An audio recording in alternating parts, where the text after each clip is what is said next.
سورہ علم نشرح کی تفسیر الحمدللہ والصلاة والسلام علی رسولہ وعلی آلہ واصحابہ اجمعین اللہم اعنا علی ذکرک و شکرک و حسن عبادتک اللہم فقہنا فی الدین۔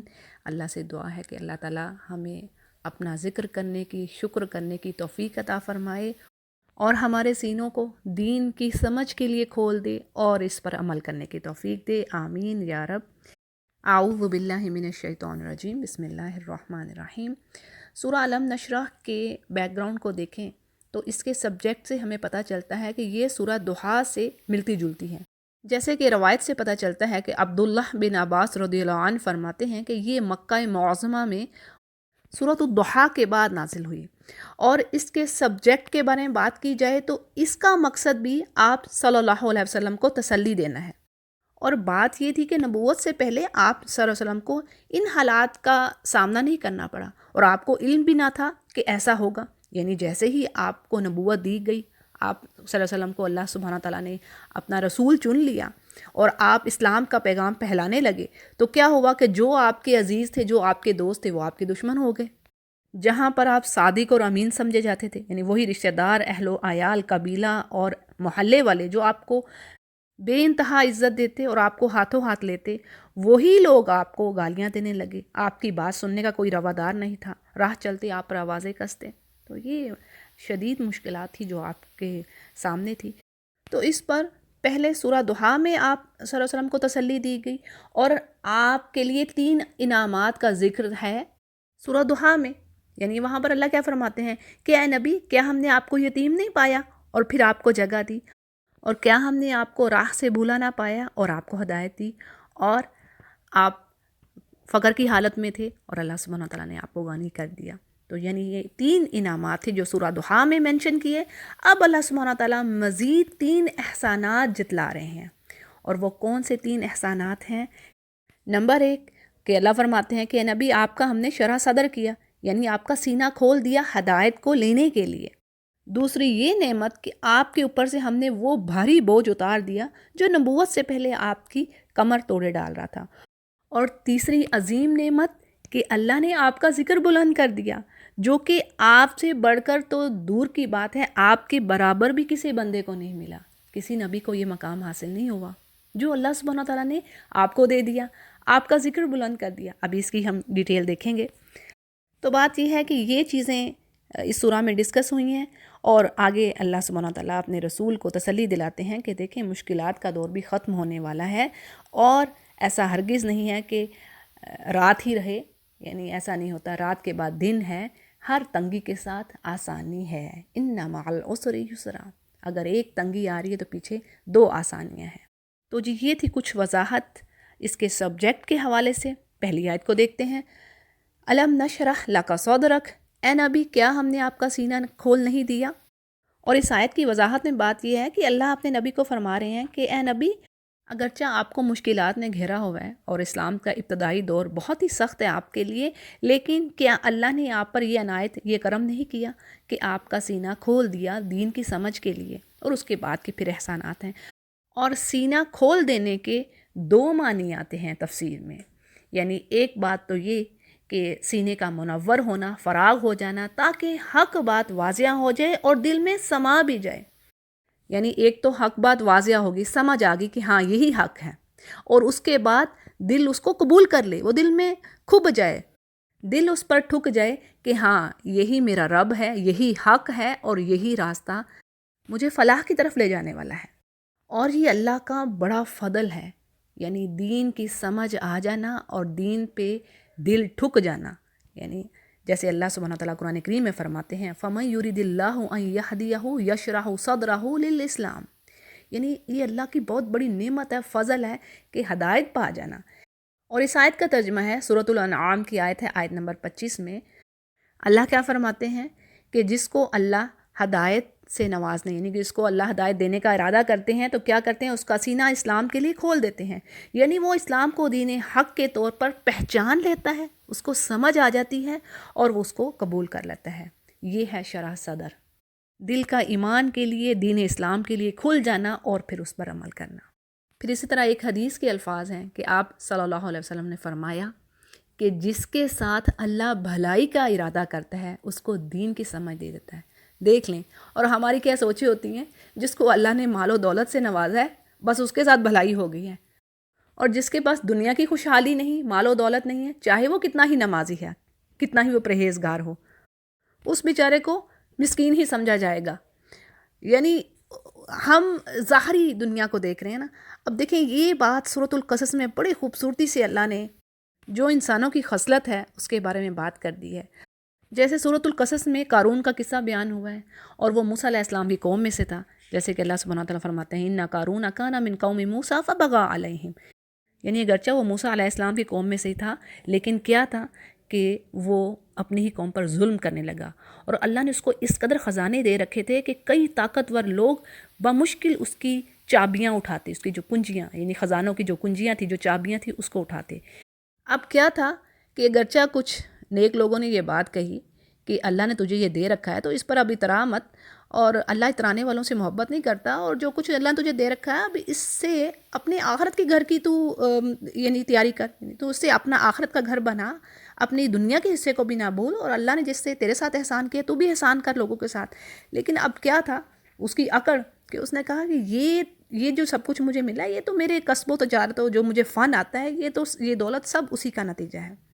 اب میں جو بات کرنے لگی، یعنی جو ہمیں اصل چیز چاہیے، کہ آیت میں آتا ہے کہ فَخَرَجَ عَلَىٰ قَوْمِهِ فِي زِینَتِهِ، یعنی قارون اپنی پوری آرائش کے ساتھ، یعنی اپنی امارت و شوکت کے مظاہرے کر رہا ہوتا ہے، جسے آپ کہہ لیں کہ ایمریٹ اور گلوری کے ساتھ، اپنی بڑی گریٹنس کے ساتھ لوگوں میں باہر آتا ہے. تو اب اس پر کچھ لوگ جو کہ دنیا کی زندگی کو چاہنے والے ہوتے ہیں، جیسے اللہ فرماتے ہیں قَالَ الَّذِينَ يُرِيدُونَ الْحَيَاةَ الدُّنْيَا، یعنی ان لوگوں نے کہا جو دنیا کی زندگی چاہتے تھے، یا لیت لنا مثل ما اوتی قارون انہ لذو حظ عظیم، یعنی کیا کہنے لگے کہ اے کاش ہمیں بھی کسی طرح وہ مل جائے جو قارون کو ملا ہوا، اور یہ تو بڑا ہی قسمت کا دھنی ہے.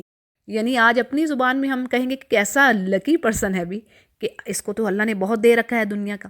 تو اب جو علم والے لوگ تھے، جو سمجھدار تھے، وہ کہنے لگے کہ افسوس، بہتر چیز تو وہ ہے جو بطور ثواب انہیں ملے گی، انہیں تم لوگوں کو ملے گی اگر تم اللہ پر ایمان رکھتے ہو اور پھر عمل کرنے والے ہو. تو اس چیز کے پیچھے نہ پڑو. اور ہوتا کیا ہے پھر اسی پیج پہ آگے اللہ فرما دیتے ہیں فَخَسَفْنَا بِهِ، یعنی ہم نے جب دھسا دیا اس کو اور اس کے گھر کو زمین میں دھسا دیا تو کوئی اس کا مددگار نہ ہوا. اور وہی لوگ وَأَصْبَحَ الَّذِينَ تَمَنَّوْا مَكَانَهُ، ایسا یعنی زبردست یہ میسج ہے نا ان آیات میں. تو آگے اللہ فرماتے ہیں کہ وہی لوگ جو تمنا کر رہے تھے کل تک وہ تمنا کر رہے تھے کاش ہمیں بھی قارون کے جیسا خزانہ مل جائے اور ہم بھی وہی شان و شوکت ہو، وہی زبردست ہماری بھی گلوری ہو. تو اب وہ کیا کہنے لگے جب اس کو زمین میں دھسا دیا گیا قارون کو، تو کہنے لگے یقولون وَيْكَأَنَّ اللَّهُ يَبْسُطُ الرِّزْقَ لِمَن يَشَاءُ مِنْ عِبَادِهِ وَيَقْدِرُ، یعنی آج کہنے لگے کہ کیا تم دیکھتے نہیں کہ اللہ اپنے بندوں میں سے جس کے لیے چاہے روزی بڑھا دیتا ہے اور تنگ بھی کر دیتا ہے. یعنی ان کی ساری کایا پلٹ گئی. اور پھر آگے کے کہتے ہیں کہ اگر اللہ ہم پر بھی فضل کرتا، یعنی ہمیں بھی وہ نعمتیں ملی ہوتی، تو ہو سکتا ہے ہم بھی دھسا دیے جاتے. تو بات یہ ہے کہ اللہ ناشکروں کو فلاح نہیں دیتا، وہ سکسیسفل نہیں ہوتے. تو اب کہنے کا مقصد یہ ہے کہ ہم دنیا کی زندگی کو سکسیس سمجھتے ہیں کہ اس کا ملنا، خوشحالی ملنا ہی ہمارے لیے یہ سب سے بڑی بات ہے، جبکہ اللہ کے نزدیک دین کی سمجھ آ جانا، دین پر عمل کرنے والا ہی فلاح پانے والا ہے. قد افلح المؤمنون. پھر اسی طرح جو اللہ کی راہ میں خرچ کرنے والے ہیں، نیک اعمال کرنے والے ہیں، وہ ہیں اصل میں سکسیسفل. یوم التغابن کیا ہے؟ ہار اور جیت کا دن. آج تو ہمیں پتہ نہیں چل رہا، نظر ہی نہیں آ رہا کون ہار رہا ہے کون جیت رہا ہے. آج تو سکسیس اسی کے پاس ہے جس کے پاس بڑی گاڑی ہے، بڑا گھر ہے، مال و دولت ہے، بینک بیلنس ہے، وہی سکسیسفل ہے. لیکن اس روز پتہ لگے گا کہ سکسیسفل کون تھا، کون ہارا اور کون جیتا. یوم التغابن، حسرت والا دن. یا رب، اللہ تعالیٰ ہمیں اس دن کامیاب لوگوں میں سے کرے، آمین یا رب. تو جی ایک چیز یہ ہوگی. اب جو دوسرا معنی ہے شق صدر، یعنی سینے کا کھلنے کے حوالے سے، تو اس کے بارے میں بھی معتبر روایات ہیں، یعنی مستند روایات ہیں جن سے پتہ چلتا ہے کہ آپ صلی اللہ علیہ وسلم کا ایک مرتبہ بچپن میں سینہ کھولا گیا. یعنی کہ جب آپ عمر کے 4 سال میں تھے، جبرائیل علیہ السلام آئے اور انہوں نے آپ کا دل چیرا اور اس سے وہ حصہ شیطانی نکال دیا جو ہر انسان کے اندر ہوتا ہے. پھر اسے دھو کر بند کر دیا، یعنی آپ کے سینے کو چیرا گیا اور آپ کے دل کو نکالا گیا، اور اس سے حصہ شیطانی نکال کے جو ہر انسان کے اندر ہوتا ہے اس کو نکال دیا گیا، اور پھر دل کو دھو کر بند کر دیا گیا۔ صحیح مسلم اس کو روایت کر رہے ہیں۔ پھر اسی طرح دوسری مرتبہ معراج کے موقع پر بھی آپ کا سینہ مبارک چاک کر کے دل نکالا گیا اور اسے آب زمزم سے دھو کر اپنی جگہ واپس رکھ دیا گیا اور اسے ایمان و حکمت سے بھر دیا گیا۔ اس کو بھی صحیح بخاری اور مسلم روایت کر رہے ہیں، یعنی یہ بھی اوتھینٹک روایت ہے۔ اور اس کے علاوہ بھی بعض روایات میں 2 مرتبہ اور شق صدر کا ذکر آیا ہے۔ تو جی یہ ہو گئے 2 معنی سینہ کھولنے کے حوالے سے۔ پہلا معنی کیا تھا؟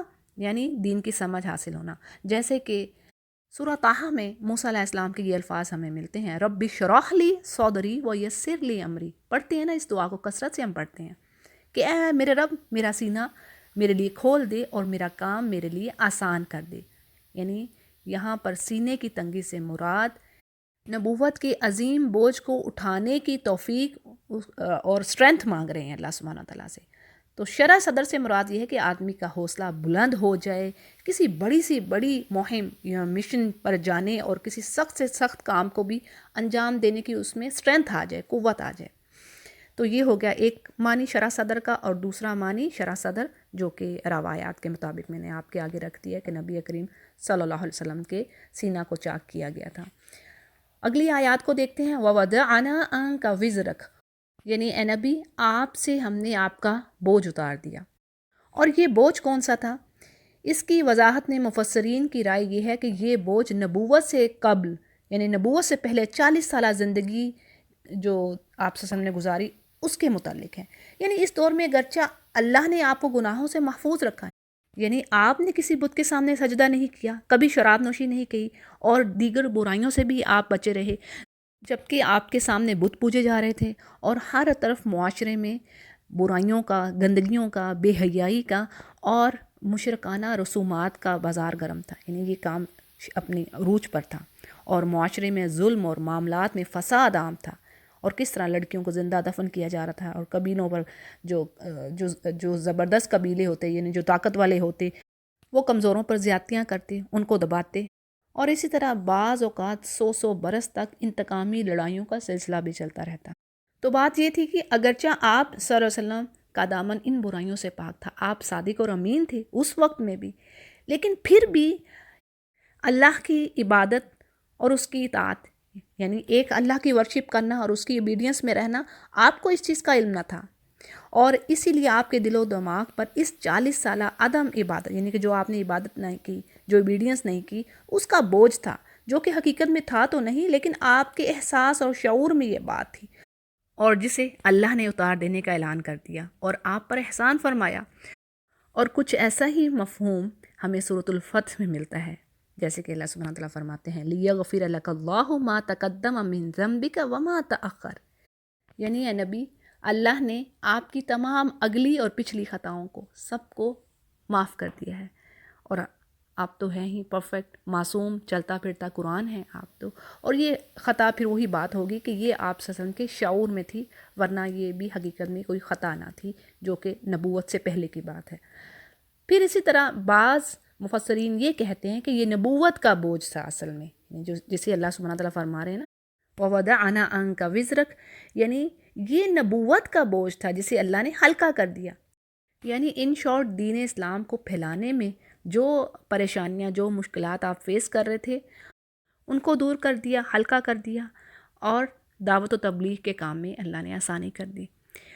اور تاریخ اس بات کی گواہ ہے کہ مکہ والوں نے آپ کے ساتھ کیا سلوک کیا، کیسے آپ کو نکالا، کیسے آپ کی جان کے پیچھے پڑے ہوئے تھے، اور اس کے برعکس مدینہ والوں نے آپ کو سمیٹ لیا، آپ کے مددگار ہو گئے، سبحان اللہ، یعنی یہ اللہ نے راستے آسان کیے۔ یہ اللہ کا دوسرا احسان، ٹھیک ہے، ایک احسان پیچھے شرح صدر، دوسرا احسان کہ اللہ نے بوجھ ہلکا کر دیا نبوت کا۔ اب تیسرا احسان کون سا؟ وَرَفَعْنَا لَكَ ذِكْرَكَ، یعنی ایک عظیم نعمت کہ اللہ نے آپ کے ذکر کو بلند کیا۔ اب دیکھیں یہ بات اس زمانہ میں کہی گئی جب کوئی شخص یہ سوچ بھی نہیں سکتا تھا کہ جو شخص اکیلا ہے، یعنی کس طرح سارے اس کی جان کے دشمن بنے ہوئے ہیں. تو یہ کیسے ہوگا کہ یہ شخص شہرت حاصل کرے گا اور کیسے اس کا دین پھیلے گا، اور نہ صرف عرب بلکہ پوری دنیا پر یہ دین چھا جائے گا. جیسے اللہ سبحانہ و تعالیٰ نے فرمایا قرآن کریم میں، هو الذی ارسل رسولہ بالہدی ودین الحق، یعنی وہی تو ہے جس نے اپنے رسول کو ہدایت کے ساتھ بھیجا اور سچے دین کے ساتھ بھیجا، لیظہرہ علی الدین کلہ، تاکہ یہ ریلیجن، یہ دین تمام ریلیجنز پر، تمام ادیان پر غالب آ جائے. وکفیٰ باللہ شہیدا، اور اللہ ہی گواہ کافی ہے.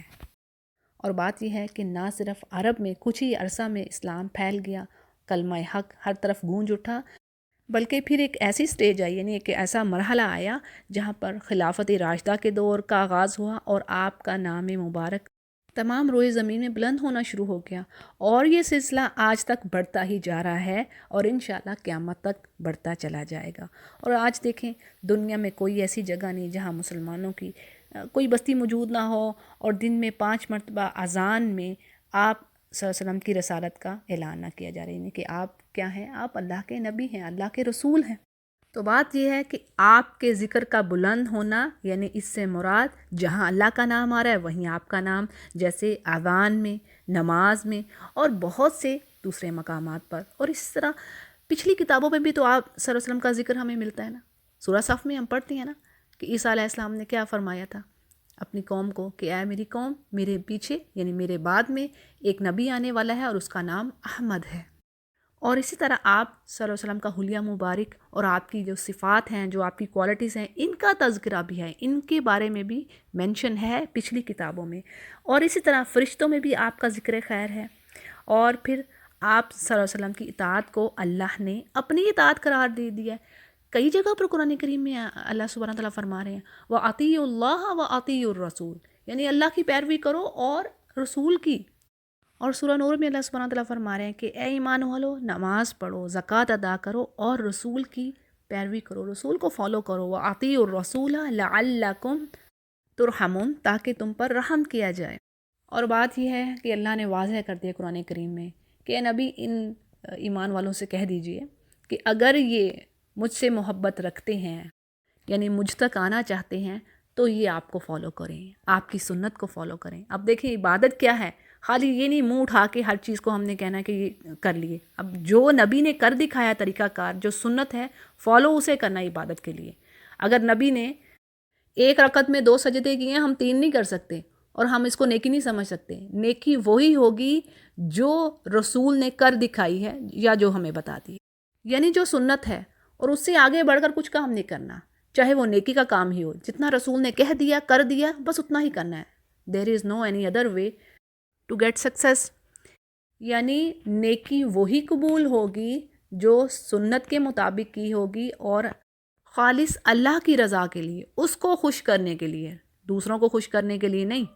یعنی وہ عمل جو اللہ کو خوش کرنے کے لیے کیا ہوگا اور اپنے پیارے نبی کریم صلی اللہ علیہ وسلم کی سنت کے مطابق ہوگا، تو وہی عمل اللہ کے ہاں مقبول ہوگا، وہی عمل اللہ قبول فرمائیں گے. تو جی یہ 3 احسانات ہو گئے، تینوں کے بارے میں ہم نے ڈیٹیل پڑھ لی ہے. آگے دیکھتے ہیں فَإِنَّ مَعَ الْعُسْرِ يُسْرًا، تو بے شک ہر تنگی کے ساتھ آسانی ہے. اِنَّ مَعَ الْعُسْرِ يُسْرًا، اور بے شک ہر تنگی کے ساتھ، یعنی ہر مشکل کے ساتھ آسانی ہے. Certainly there is a relief after every hardship.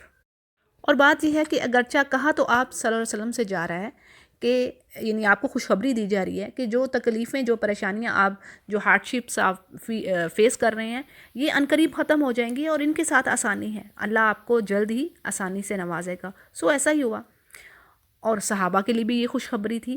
لیکن بات یہ ہے کہ یہ قرآن کریم سب کے لیے آیا ہے، تو یہ نصیحت تمام مومنوں کے لیے ہے کہ کوئی بھی پریشانی کسی بھی طرح کی، دین میں یا دنیا میں، اگر کوئی مشکلات پڑی ہے، کوئی جانی نقصان، کوئی مالی نقصان، کوئی کسی قسم کی اور جو دنیا کے کاموں میں جو رکاوٹ ہیں، پریشانی اگر آن پڑی ہیں، تو اس پر صبر کیجئے. وَاسْتَعِینُوا بِالصَّبْرِ وَالصَّلَاةِ، یعنی صبر اور صلاح سے مدد حاصل کیجئے. اور کیا اللہ فرما رہے ہیں، یعنی ایک اگر مشکل ہے تو پیچھے 2 آسانیاں ہیں. ہوتا یہ ہے کہ ہمیں اپنی مشکل بہت بڑی لگ رہی ہوتی ہے اور اللہ ہمیں اپنے سے بڑا دور محسوس ہو رہا ہوتا ہے. کیونکہ یہ اصل میں شیطان کی چال ہے، یہ اس کا وار ہے، اٹیک ہے اس کا۔ سب سے پہلی بات وہ یہ کہتا ہے کہ تیرا اللہ تجھ سے دور ہوا، تیرے رب نے تجھے چھوڑ دیا۔ تو اللہ کیا فرماتے ہیں کہ میں تو تمہاری شارک سے بھی زیادہ قریب ہوں، جب تم مجھے پکارتے ہو فائنلی قریب، میں تو تمہارے بہت قریب ہوں، تو تم مجھے پکارو۔ اور یہ بھی بات ہے ہمیں جو احادیث میں ملتی ہے کہ یہ جو پریشانیاں ہیں، یہ جو آزمائشی ہیں، ٹرائلز ہیں جو دنیا میں آتے ہیں انسانوں کو، یہ ظاہر ہے، یہ اللہ نے کہہ دیا کہ وَلَنَبْلُوَنَّكُمْ، یعنی لازمی میں تمہیں آزماؤں گا ان چیزوں سے۔ اب ہوگا کیا، ہوتا کیا ہے، جیسے کہ اکارڈنگ ٹو حدیث کہ بعض اوقات اللہ سبحانہ تعالیٰ نے کسی شخص کے لیے کچھ درجات، یعنی کچھ ہائر گریڈ جو ہیں اس کے لیے وہ مخصوص کر دیے ہوتے ہیں، اس کو اللہ چاہتے ہیں کہ وہ وہاں تک پہنچ جائے، لیکن وہ اپنے اعمال کے سبب وہاں پر نہیں جا پاتا، یعنی اس کے گڈ ڈیڈز اتنے ہوتے نہیں ہیں، اس قابل نہیں ہوتے کہ وہ اس کو وہاں اس درجے تک لے جائیں جو اللہ نے اس کے لیے چاہا ہوتا ہے۔ اب کیا ہے کہ اللہ اس کو بعض ٹربلز میں، ڈیفیکلٹیز میں ڈال دیتا ہے، یعنی کبھی اس کی جان پر آ سکتی ہے مشکل، یا اس کے مال پر، اولاد پر۔ تو کیا ہے، اب ان مشکلات پر اگر وہ صبر کر رہا ہے تو وہ انشاءاللہ وہ درجہ پا لے گا۔ یعنی حقیقت میں پریشانیوں کا آنا اور ان پر صبر کرنا درجات کی بلندی کا باعث ہے، یعنی آپ کے گریڈز، آپ اپ گریڈ ہوں گے اور آپ کی گناہوں کی معافی ہوگی۔ اسی طرح بخار کے حوالے سے حدیث میں کیا بات آتی ہے کہ بخار انسان کے گناہوں کو ایسے ختم کرتا ہے، ایسے جھاڑتا ہے جیسے کسی سوکھے درخت کے پتے، یعنی جو پت جھڑ کے موسم میں سارے کے سارے جھڑ جاتے ہیں، اس کو ذرا سا بھی ہلائیں۔ تو یہ ہے یعنی یہ بلیسنگز ہیں جو پریشانیاں انسان فیس کرتا ہے، لیکن صبر کے ساتھ اور اللہ کے ذکر کے ساتھ۔ یعنی بات یہ ہے کہ ہمیں نیگیٹو اور مایوسی کی حالت میں نہیں رہنا چاہیے، ہر چیز کو نیگیٹو نہیں لینا چاہیے، بھئی ایسا ہو گیا تو اب میرے ساتھ ایسا کیوں ہوا، یعنی کئی ایسے لوگوں کی سوچ ہوتی ہے، ایسا میرے ساتھ ہی کیوں ہوا، میرے پر تو قسمت مہربان نہیں، یہ کچھ اس طرح کے جو مایوسی والے الفاظ ہیں وہ انسان کے منہ سے نکلتے ہیں۔ تو ان کو اوائڈ کرنا چاہیے، ایسے ورڈز کو۔ اور اللہ سبحانہ تعالیٰ جگہ جگہ فرماتے ہیں قرآن کریم میں، لا تحزن، مایوس نہ ہو، غم نہ کرو، اداسی نہیں ہونی چاہیے، ڈپریشن نہیں ہونا چاہیے۔ وائے جب اللہ کا ذکر ہم چھوڑ دیتے ہیں تو یہ ساری چیزیں ہمیں آن گھیرتی ہیں، لیکن جب انسان اللہ کا ذکر کر رہا ہے، نماز پڑھ رہا ہے، وضو کر رہا ہے، تو یہ سب چیزیں پریشانی کو دور کر دینے والی ہیں۔ اور پھر اللہ تسلی تو دے رہے ہیں، ان مع العسر یسرا، یعنی فکر نہ کرو، ہر تنگی کے پیچھے آسانی ہے۔ اور بات یہ ہے کہ یہ جو زندگی ہے یہ بیڈ آف روزز تو نہیں ہے، پھولوں کی سیج تو نہیں، یعنی ہر ایک کو، کافر ہو مومن ہو، اس کو مشکلات پیش آ رہی ہیں، لیکن مومن کا معاملہ تو ہر حال میں ون ون والا ہے۔ دیکھیں نا، آپ صلی اللہ علیہ وسلم نے فرما دیا کہ مومن کو ایک کانٹا بھی چبھتا ہے تو اس کے لیے اس میں ریوارڈ ہے، اللہ اس پہ اجر دے گا اگر اس نے اس پہ صبر کیا۔ جبکہ کافر کا معاملہ کیا ہے، بڑی پٹی سچویشن ہے اس کی، یعنی وہ کس ہستی سے وہ امید لگائے گا کہ اس کو اجر و ثواب ملے گا۔ جیسے اللہ سبحانہ تعالیٰ نے فرما دینا، ضعف الطالب والمطلوب، یعنی بے انتہا کمزور اور بودے ہیں جو مانگنے والے ہیں، نہ ان میں کوئی طاقت، اور جن سے مانگا جا رہا ہے وہ بھی ویسے، وہ بھی کمزور اور بودے، یعنی وہ ایسے ہیں کہ ایک مکھی تک نہیں بنا سکتے، اور اگر کوئی مکھی ان سے کچھ ذرا سا بھی لے جائے تو اس کو وہ واپس نہیں دے سکتے۔ کیسی زبردست مثال سے اللہ نے یہ بات واضح کر دی ہے۔ تو بات یہ ہے کہ اللہ کا لاکھ شکر الحمدللہ کہ وہ رب کریم ہمارا رب ہے۔ رضیت باللہ ربا وبالاسلام دینا وبمحمد النبی۔ اور کیا تاثیر ہے ان الفاظ کی کہ جو ان کو پڑھے گا صبح شام، اللہ اس کو راضی کر دے گا اس روز قیامت کے دن۔ اچھا جی، یہ تو ڈیٹیل ہوگی ان مع العسر یسرا کی۔ آگے پڑھتے ہیں، فَإِذَا فَرَغْتَ فَانْصَبْ، اور جب تو فارغ ہو تو عبادت میں محنت کر، وَإِلَىٰ رَبِّكَ فَارْغَب، اور اپنے رب ہی کی طرف دل لگا۔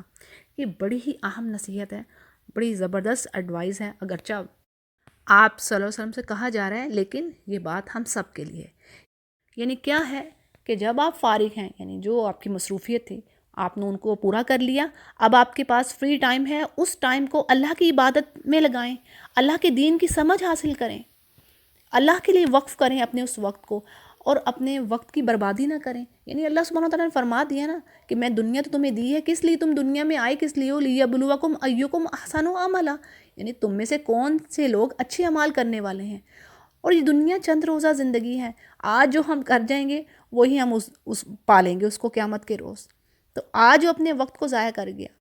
جیسے ایک حدیث کے مطابق آپ صلی اللہ علیہ وسلم نے فرمایا کہ صحت اور فارغ وقت یہ دو ایسی چیزیں ہیں کہ انسان اس سے غفلت میں رہتا ہے اور ان کو ضائع کر دیتا ہے. یہ ایسی دو نعمتیں ہیں، ایک انسان کی صحت اور دوسرا فری ٹائم.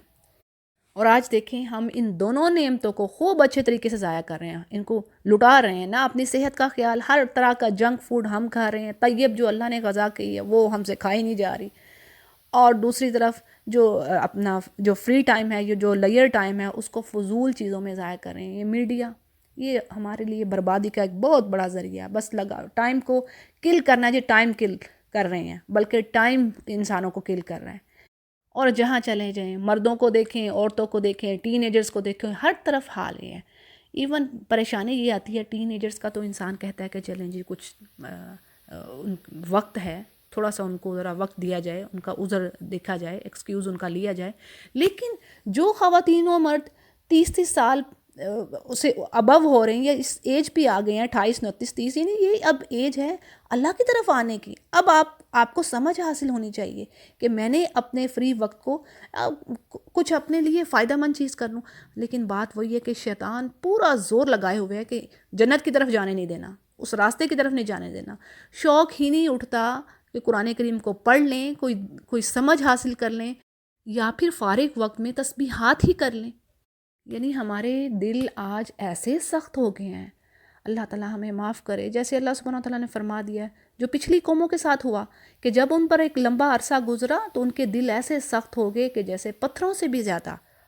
او اشد قسوہ، یعنی واضح و نصیحت ہم پر کوئی اثر ہی نہیں کر رہی، کسی کی ایڈوائز ہم پر اثر ہی نہیں کرتی. ایسے جو اعمال ہیں ہمارے خراب ہو چکے ہیں. اور پھر جو نیک کام کوئی کرنے والا ہوتا ہے، جو کوئی کر رہا ہوتا ہے، اس کا ہم مذاق اڑا رہے ہوتے ہیں. استغفر اللہ، آج یہ کام ہو رہا ہے. اور پھر ہم روتے ہیں کہ امت مسلمہ کا حال کیا ہے آج. تو بات یہ ہے کہ ہر ایک کو انڈیویجولی، یعنی ہر ایک کی اپنی لائف ہے، ہر ایک کسی نے اپنی قبر میں جانا ہے، اپنا حساب دینا ہے.